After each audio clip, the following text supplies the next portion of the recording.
Hola amigas, amigos, suscriptores y seguidores.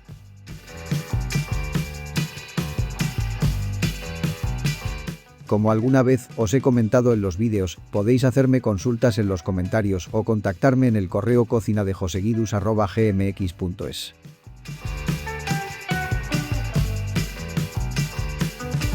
En este vídeo voy a tratar extenderme más de lo que lo hago en los comentarios para daros respuestas más completas. Espero de esta forma servir también de ayuda a otros usuarios o seguidores que tengan las mismas dudas o parecidas y les pueda servir.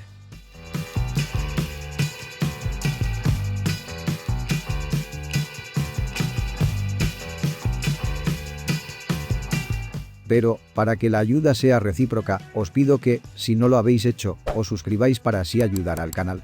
Es gratis y os mantendrá al día de nuevos vídeos. Pensad que mi esfuerzo no es solo en traeros recetas, sino también en ayudar a todo aquel que se inicia en la cocina, en daros trucos y consejos e incluso si su objetivo es el de dedicarse profesionalmente. Desde ya, os doy las gracias. Y vamos ya a la primera consulta. Esta de nuestro amigo Alberguesuari, que tiene una duda, como le pasa a muchos, del tiempo de cocción del arroz. La gente suele dudar por varias cosas. La primera, porque el punto perfecto puede variar de uno a otro paladar, y la segunda, porque no todos los arroces tienen el mismo punto de cocción. Todo dependerá del tipo de arroz e incluso del fabricante o de las zonas de cultivo del mismo.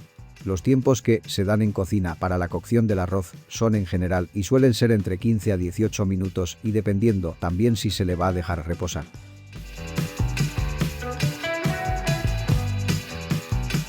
Por ejemplo, yo en la paella suelo cocerlo unos 16 minutos y luego que repose, cubierto por un paño, otros 5 minutos.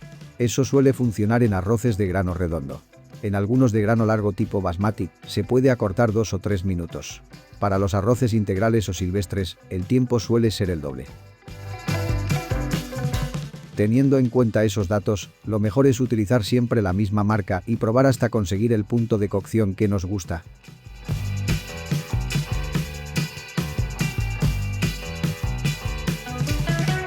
La segunda consulta es de nuestro amigo Gilberto. Creo que su duda es para hacer un merengue, ya sea por sí solo o para una rica tarta. Bien, montar claras de huevo es muy fácil, aunque si lo haces con varillas manualmente, es muy laborioso y tendrás que tener buenos bíceps. Un par de trucos. Monta las claras en un bol de acero inoxidable y si puede ser que esté frío. Ponle una pizca de sal, eso te ayuda a montar mejor las claras. Y si vas a endulzarlo, es preferible que le agregues el azúcar molido y cuando ya esté medio montado el merengue, con lo cual se integrará más fácil sin que se te venga abajo. Otra manía de muchos pasteleros es que bata siempre en la misma dirección, pero si lo haces con máquina de varillas, no hay ningún problema.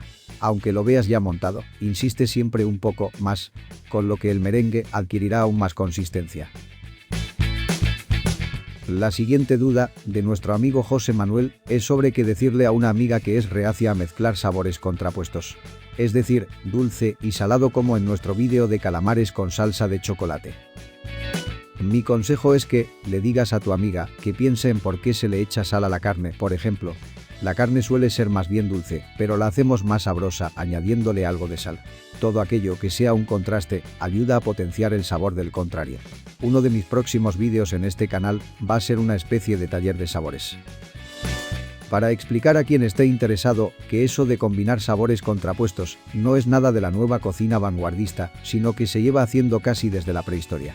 José Manuel, dile a tu amiga además que pruebe uno de esos turrones que se hacen ahora de chocolate con maíz frito o con guindilla. Comprobará que es una forma, aunque nos suene a extraño, de potenciar los sabores. Otro amigo o amiga nos consulta cómo hacer que una carne asada al horno quede más jugosa y tierna. Existen muchos trucos para eso.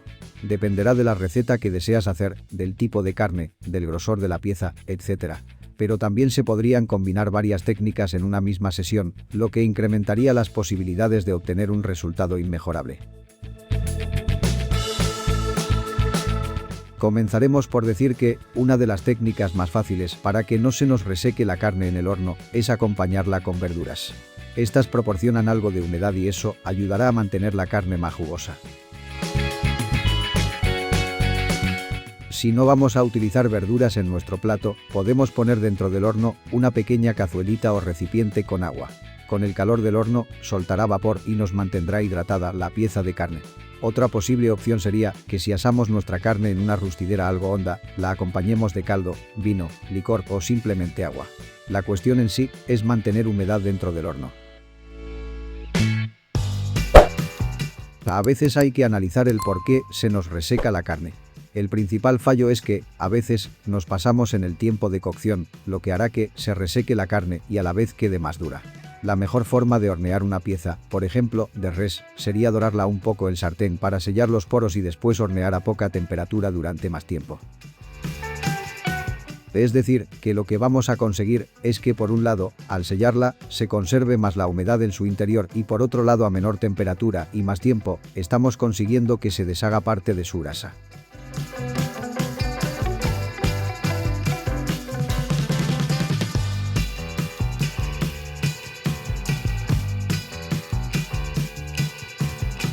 Como cada horno funciona de diferente forma y se obtienen diferentes resultados, lo mejor es hacer diferentes pruebas de combinación de tiempo-temperatura.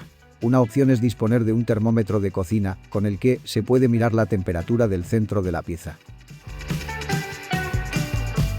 Cuando ésta alcance los 75 u 80 grados, estará cocinada. Esto nos dejará un centro de la carne rosada, que por otra parte es el punto perfecto para consumirla sin que esté seca o dura. Espero haberme explicado bien y te haya sido de ayuda.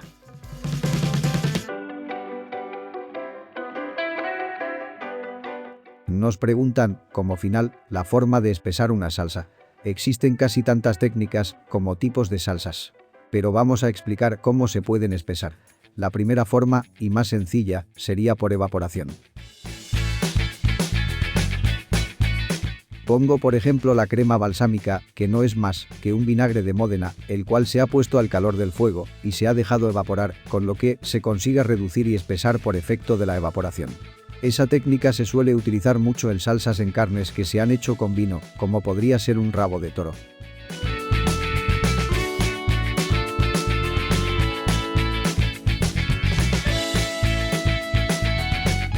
La segunda forma de espesar una salsa, y más rápida, será con harina. Se trata de la misma técnica del roux, que aquí os dejo el vídeo. Es decir, que si ponemos durante la elaboración de un sofrito una cucharada de harina normal, cuando al guiso le agreguemos agua o caldo u otro líquido, este tendrá a espesar. Cuanto más tiempo lo tengamos al fuego, más espesará. Es lo mismo que pasa cuando hacemos bechamel. La cuestión de por qué se echa antes la harina es para que se cocine un poco antes de espesar con el caldo, ya que así no nos dejará sabor en el guiso. El mismo sistema, pero sin necesidad de cocinarla, sería con maicena o harina de maíz. Solo deberemos disolverla antes en un poco de agua fría para que no haga grumos. Después la añadimos al guiso y por el efecto del calor se irá espesando nuestro caldo. Existen otro tipo de salsas que espesamos con lo que, en Cataluña, decimos una picada. Esta técnica tiene menor poder de espesar, pero sí que da mucho sabor. La picada consiste en majar en mortero un poco de pan frito o tostado, unas almendras, unas avellanas y a veces piñones. Incluso, según la receta, unos ajos. Esto nos da como resultado una masa que, añadida a nuestro caldo, lo espesará, aunque solo en parte, ya que el efecto de espesar se debe, más que nada, al pan que lleva nuestra masa.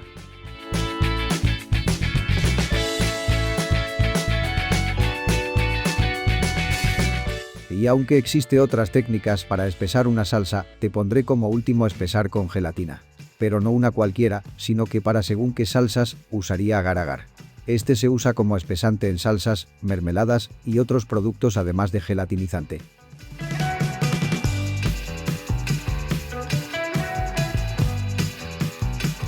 Te espero con todas estas respuestas a las últimas consultas, haber ayudado no solo a quienes las hicieron, sino a todo aquel que, queriendo cocinar, tiene algunas dudas de cómo llevar a cabo las tareas más básicas en la cocina. Así que, espero que si os ha gustado este video, os suscribáis, le deis like, comentéis y compartáis con todo el mundo. Yo espero poder hacer otro video sobre consultas cuando vosotros queráis. Un saludo amigos.